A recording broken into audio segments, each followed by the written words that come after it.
Go get Lane Kiffin, right?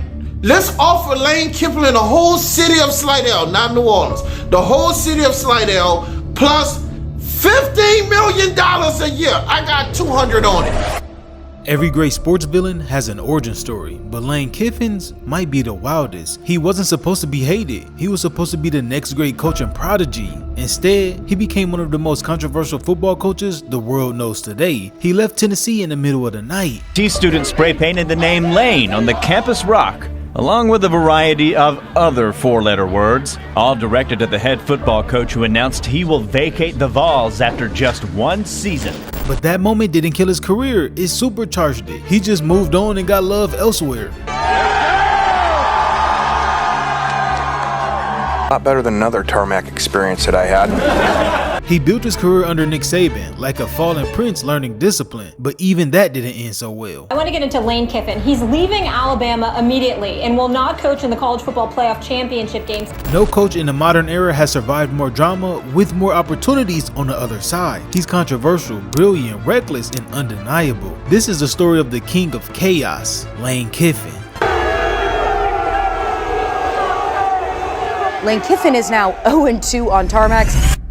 Before Lane became the most hated coach in most states, he was the guy. Young, smart, you name it. And for a while, it looked like he was going to be the next great football mind. Back in early 2000s, USC was rolling. Pete Carroll had built a powerhouse, and behind the scenes, a young Lane Kiffin was becoming one of his most valuable weapons. First, as a wide receivers coach, then tight ends. Then by 2005, he was the offensive coordinator of the team that won back-to-back national titles. It basically felt like an NFL team playing on Saturdays. And Kiffin, he wasn't just calling plays, he was out there recruiting grown men, stacking up 5 stars like Pokemon cards. He once said he was trying his hardest to get Tim Tebow, and he was close, but once he took a home visit, he knew it was over. It's like, why is this kid going to come to USC? I'm like, Coach, we're going to get him, And we pull up to the farm that they live on, and there's a Florida Gator mailbox. He used to walk in, there's a Florida Gator map right there.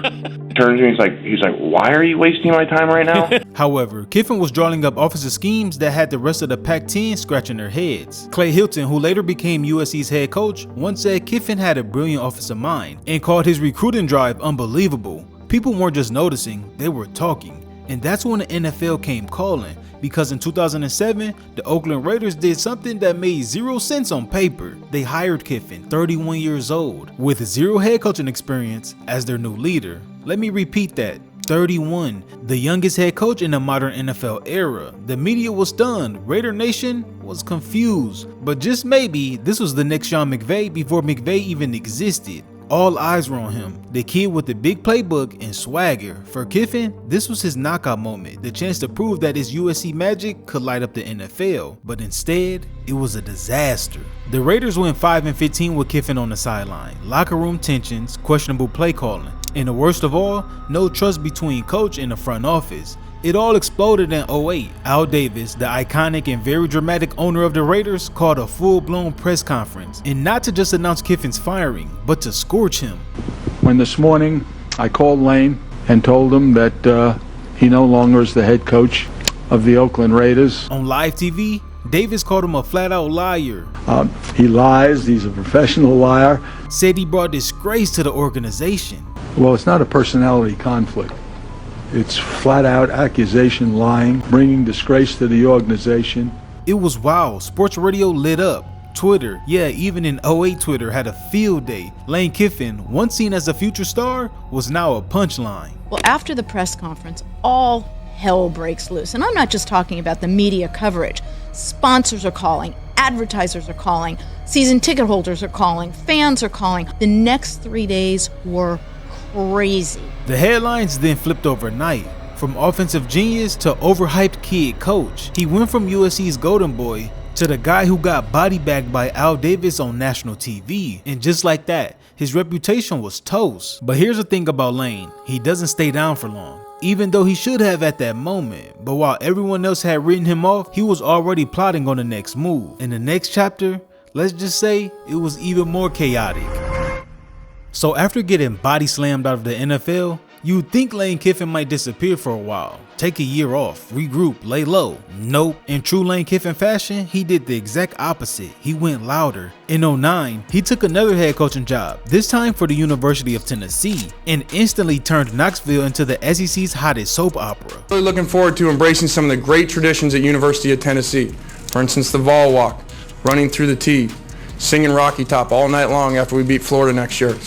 Now keep in mind, Tennessee has seen better days. The program was struggling, fans were restless, and they needed a spark. And Lane, he didn't just bring the spark, he lit up the whole thing on fire. He showed up young, brash, talking trash to other coaches like Urban Meyer and Steve Spurrier before he even coached a game. The guy went at Florida immediately, accusing Urban of cheating and recruiting. But as Nukes was here on campus, his phone keeps ringing. And so one of our coaches is sitting in the meeting with him. He says, "Who's that?" And he looks at the phone and says, "Urban Meyer." Okay? Just so you know, when a recruit's on another campus, you can't call a recruit on another campus. But I love the fact that Urban had to cheat and still didn't get him. It's a great job by Eddie Graham. But besides that, Kiffin's first season was a roller coaster. By the end of his first year, UT was 7-6, but there were some crazy games that season. After smashing Georgia 45-19, he turned to the ecstatic crowd and said, "We're never going to lose to this team again as long as I'm here." A promise that sent Vol Nation into a frenzy, and they were starting to love their young head coach. Even players took notice. They said Kiffin was young, bold, and gave players all sorts of freedom. A downright loosey-goosey coach who let them pretty much rock out however they wanted to. The campus was rocking. Every win, every bold press conference felt like a glimpse of a bold era Kiffin had sold them on. And off the field, his antics became the stuff of legend. There were talks about Tennessee might wear black jerseys in that season, which had the players hyped about it. But UTAD said the black jerseys weren't going to fly, and if Kiffin tried to go over their heads, he'd be fired. Right then and there, the players gave up hope after not hearing anything else about it. But little did they know, Kiffin was quietly working behind the scenes. He had a veteran equipment manager print up black jerseys Wednesday night. Even though it was too late in the week to put their names on the backs, the players didn't find out until Friday, the night before the game at the team hotel. Kiffin boldly told the team, "Screw it, let them fire me," at their night meeting. And next thing you know, one of the team captains, Eric Berry, bust out from behind the door wearing one of the black jerseys, and everyone was turned. Well, the swagger continues. For the first time ever, the Volunteers are in black jerseys.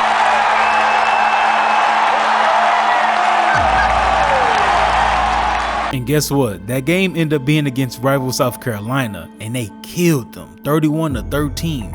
Kiffin wasn't just a young swaggy coach, he was bold and literally a player's coach. Every stunt, every bold moment only stoked the fire of his young fan base. Knoxville had never seen anything like it, and fans were eating it up, convinced this was their coach finally bringing swagger back to Rocky Top. But as always with Lane, chaos was never far behind. Behind the scenes, there were NCAA whispers his recruiting tactics were bold and sometimes not totally within the lines. Reporters were citing the media had questions, but nobody expected what happened next, because after just one season, Lane Kiffin dipped. Overnight, gone. Folks, Lane Kiffin has resigned as head coach of the Tennessee Football Volunteers. This was not an easy decision. This was something that happened very quick. A decision that myself and my family made. And he has done so to accept the vacant head coaching position at Southern Cal. He had the opportunity to take his dream job and left Knoxville in a full-blown meltdown. No warning, no real goodbye. Just a little brief press conference and packed up and left. And the reaction? Absolute madness. T students spray painted the name Lane on the campus rock, along with a variety of other four-letter words, all directed at the head football coach who announced he will vacate the Vols after just one season. The crowd set fire to a mattress and a trash can outside the athletic center where Kiffin held his press conference. I'm really, to be honest with you, very disappointed right now for our student athletes and for our fans. Lane Kiffin, you lying ass motherfucker, you. Fans flooded campus. People were burning Tennessee jerseys, flipping couches, lighting mattresses on fire. One student journalist said it best. That night, Knoxville looked more like a war zone than a college town. Sports radio had another field day with Lane Kiffin's name in the headlines with another disaster. This wasn't just a coaching change, it was betrayal. This time he went from cult hero to public enemy #1 in less than 12 hours. He later said watching it all unfold was like being in a movie, except in this one, the villain was wearing orange and riding off to Hollywood. So the reason for his overnight departure was actually because of a job he always wanted finally presented itself. In January 2010, USC was calling, the same place where he made a name for himself under Pete Carroll. Now he was back, not as a coordinator, but as the head coach. From leaving Tennessee, but it seems like this is the place where he wants to be, and he loves the Trojans, loves USC. And it was all perfectly dramatic, but the Trojan horse was already half full of trouble. USC was already under fire in a massive NCAA scandal, a 2-year bowl ban, and 30 scholarship losses for the Reggie Bush violations. And Kiffin knew that wins would come at a premium. First season, 8-5, not bad. Second season, 10-2, and that's with one arm tied behind his back thanks to those sanctions. Trojan fans were buzzing, media outlets were hyping the rebuild. Lane was back, and it felt like Hollywood was writing a comeback script in real time. But here's the thing about USC, expectations don't stay reasonable for long. By 2012, USC was ranked #1 in the country at the start of the season, a Heisman contender at quarterback with Matt Barkley. They were in talks about the national title and all, but then the Trojan horse began to crack under the weight of the sky-high expectations, which ended in a total collapse. The Trojans stumbled to a brutal 7-6 finish, capped it off by an awkward, lifeless loss in the Sun Bowl that had fans questioning everything. The mood in LA turned ugly. Players and fans who once idolized Kiffin were now pissed and wanted him gone. And I don't like what I'm seeing from my USC Trojans. It's all because of you, Lane Kiffin, and your damn father. By the time 2013 rolled around, the Coliseum was literally chanting, "Fire Kiffin." You know the fire lanes that's printed on the streets in front of buildings and some establishments? Well, somebody added Kiffin at the end in front of the stadium. That just let you know how serious they were about getting him out of there. The LA Times were running hit pieces and former players were even throwing shots at him. The dream was fading fast. And then came the moment, another dark moment. After their Week 5 blowout loss to Arizona State, 62-41, USC AD Pat Hayden has seen enough. For me personally, this is not the most fun part of the job, but indeed it is part of the job. He made the call before they even landed back in LA, and what happened next became the most memeable firing in college football history. Surprise. 5 a.m. firing on the West Coast. What took so long? If you're at USC, you're expected to compete for Pac-12 championships. That hasn't been the case in Lane Kiffin's tenure. Legend says he got fired on the tarmac. The truth? Not far off, but basically this is how it went. The team touches down at LAX around 3 a.m. Lane was quickly pulled off the bus by security and walked into a side office at the private terminal, and in there he was told, "It's over." Reporters said it felt like something out of a movie. Even Kiffin later admitted he was shocked. Put so much into those kids, and to have that taken away is very hard. Not just that he was fired, but how he was fired, because that airport scene only blew it up to the extreme. The memes, relentless. Tarmac Kiffin became a character. It was over, and USC fans were laughing on the way out. And just like that, the dream job gone. The Prodigy who once called plays for national championships was now just another college football punchline. But here's what made Lane Kiffin different. Most people would have disappeared after this. He didn't, because now, for the first time in his life, Lane Kiffin was forced to do something he had never done before, rebuild. And the place he went for that would be the last place anyone expected. You've mentioned in the past maybe coaching at a small school, even high school. Is that a serious wish to take it to a lower level? I wasn't really serious when I said that. So after getting fired on the airport strip and turning to a national meme, just when it looked like his career was hanging by a thread, Nick Saban picked up the phone. All right, but when I met with him about coming here, I told him, I said, we got to change, we got to study. And Lane is a really smart guy, so he was a good guy to sort of dive into this. Imagine that, the greatest program in college football, run by the most intimidating coach in college football, bringing in a guy fresh off the most humiliating firing in college football. It felt like a prank. But Saban saw something the rest of the world didn't. He saw potential, he saw brilliance, and he gave Lane Kiffin the one thing nobody else was willing to give at the time, a second chance. And the moment Kiffin stepped into Tuscaloosa in 2014, everything changed. This wasn't about the Alabama offense you knew. This wasn't a 3-yard in a cloud of dust. Kiffin grabbed the keys and revved the engine. Blake Sims, a guy many thought wouldn't even win a starting job, suddenly became a record setter, literally breaking Alabama's single season passing mark. Then came Coker, who Kiffin molded into a perfectly efficient assassin, leading Bama to a 14-0 national championship season. And then 2016 2016, he handed the offense to a true freshman, Jalen Hurts, who he turns into an SEC Offensive Player of the Year and a national championship contender. 2 titles in 3 years,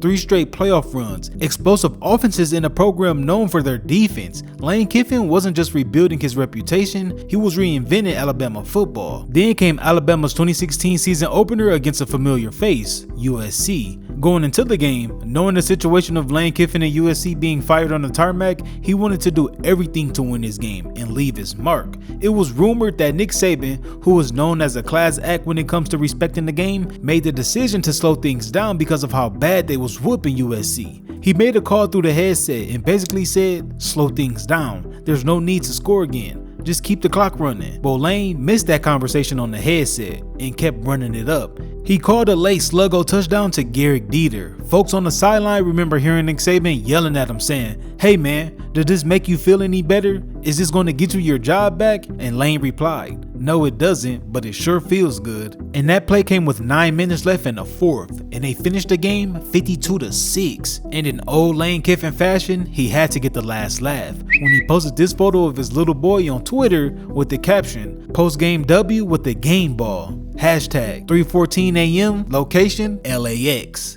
But of course, this is Lane Kiffin we're talking about. And if there's one thing consistent in this story, it's this: the drama always finds him. Because right before the 2016 national championship game, we're talking about days before kickoff, Nick Saban walks up to the podium and announces Lane Kiffin will not coach in a title game. Just thought it was in the best interest of our players, our program, and for Lane. This decision was made after we mutually agreed that this would be the best thing for both parties. I believe that Nick Saban was right to do it. Lane Kiffin was sitting up there who should be thanking his heavenly stars that Nick Saban saved his career. This had everyone like, wait, what?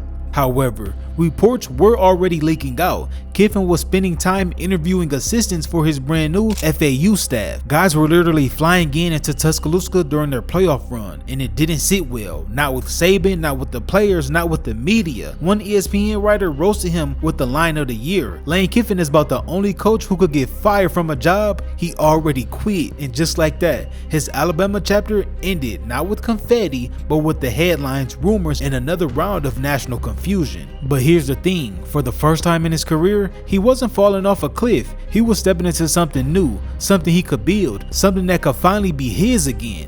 So after leaving mid-playoff run at Alabama, Lane was back at square one. But this time, he didn't land some blue blood program or an NFL war room. He showed up in Boca Raton at FAU. Yeah, the program most college football fans couldn't even locate on the map. And yet, somehow, it was the perfect reset button. He took over in December 2016, walking into a program that had just gone 3-9. No culture, no expectations, no spotlight, which made it the perfect place for Kiffin to cook. The Owls finished 11-3, won Conference USA, and dropped a 41-17 beatdown in a title game. It was FAU's 4th winning season ever in program history.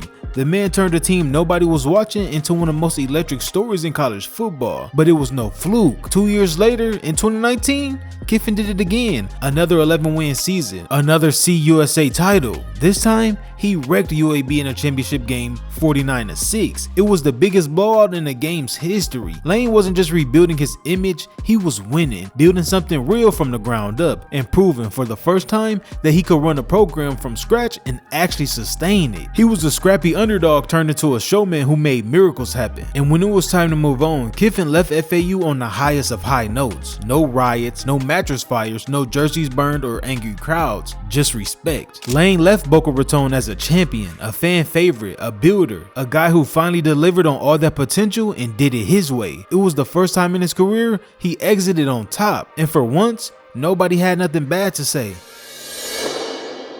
By the time Lane touched down in Oxford in late 2019, his career was no longer in rehab mode. It was in relaunch mode, and let's just say, they fans were excited to see him arrive.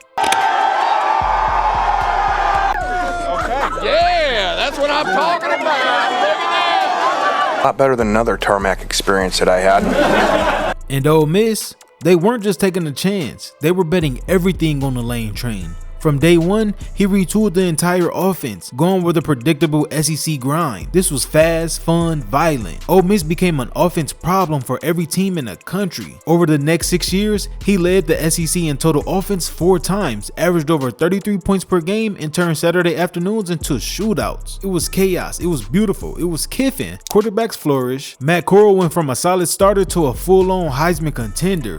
Freshmen looked like stars. Analytic nerds became fans. Kiffin was finally doing what everyone thought he could do years ago. He was winning, and he was doing it all his way. And the wins, they weren't just big, they were historic. It had been a minute since Ole Miss won 10 games in a regular season. Kiffin did it 4 times in 2021, 23, 24, and this season, 2025. In 2023, they went 11-1 in the regular season and climbed to their highest AP ranking ever. It was the most wins in Ole Miss history at that point. Their best final ranking since 1969. It made the Rebels fan base believe anything was possible. The culture flipped, the stadium filled. In just half of a decade, Kiffin had vaulted Ole Miss from a mid-SEC team to a consistent contender, piling up program first records and rewriting expectations for what the Rebel season could look like. And along the way, Lane became a cult figure. His bold, raw style turned him into kind of a celebrity. Ole Miss games became must-watch events. As soon as the Rebels pulled off a big win, social media lit up. By late 2025, Kiffin had built an image of a brilliant offensive mind and a larger-than-life character,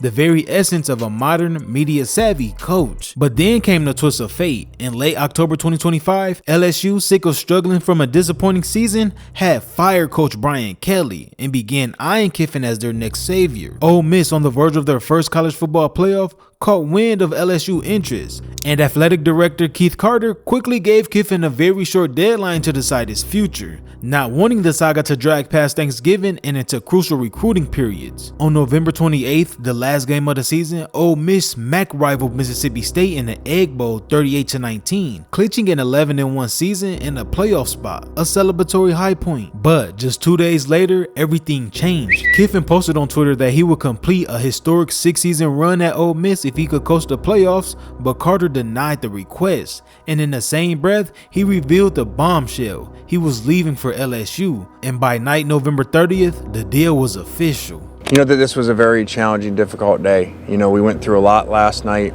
with Keith Carter trying to figure out a way, to make this playoff, run work. And at the end of the day, that's his decision, and I totally respect that. I understand. Really hope they play really well and go win the national championship. Those same fans who cheered for him when he arrived 6 years ago were now, rightfully so, pissed.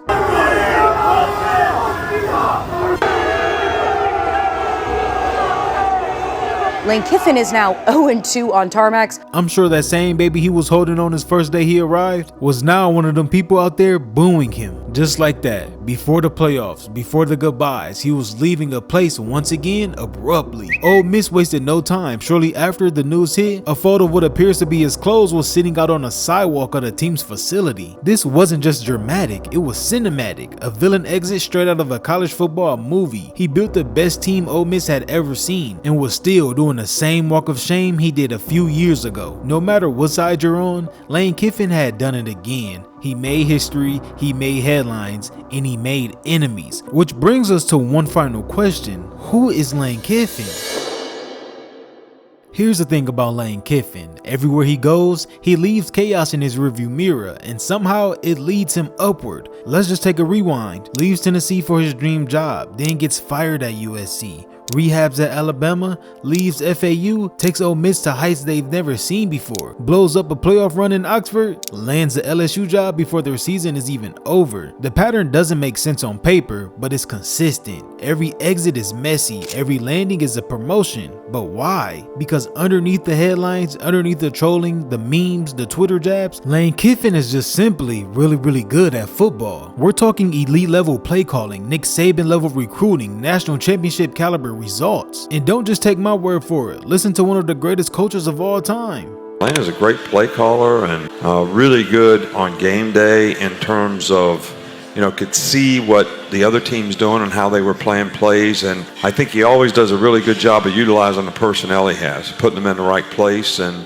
And the results, they back it up. 3 national titles as an assistant, 2 Conference USA championships, revived multiple programs, top 25 recruiting classes, dozens of players to the league. At Ole Miss, he sent 8 players to the NFL in 1 draft. He builds, he develops, he wins, but he also stirred a pot. Kiffin is polarizing for a reason. He trolls, he claps back, he cracks jokes mid-press conference, and the Twitter fingers never stop. And yeah, it rubs people the wrong way, but it also gets people watching. And in college football, that kind of attention, that's currency. Athletic directors know it's a gamble, but it's one they're willing to make, because the truth is, Lane Kiffin is a rare coach where the baggage is part of the brand, the drama is the show, and the scoreboard usually backs it up. That's the Lane Kiffin paradox. He breaks the rules, he breaks the mold, and somehow he keeps leveling up. Now he's at LSU. The spotlight is bigger than ever, the expectations even higher, and whether you love him or hate him, Lane Kiffin is always going to find a way back to the top. The only question is, will leaving Ole Miss be the move that finally pays off, or just the next step in the wildest coaching saga in college football? Only time will tell if the decision was worth the risk.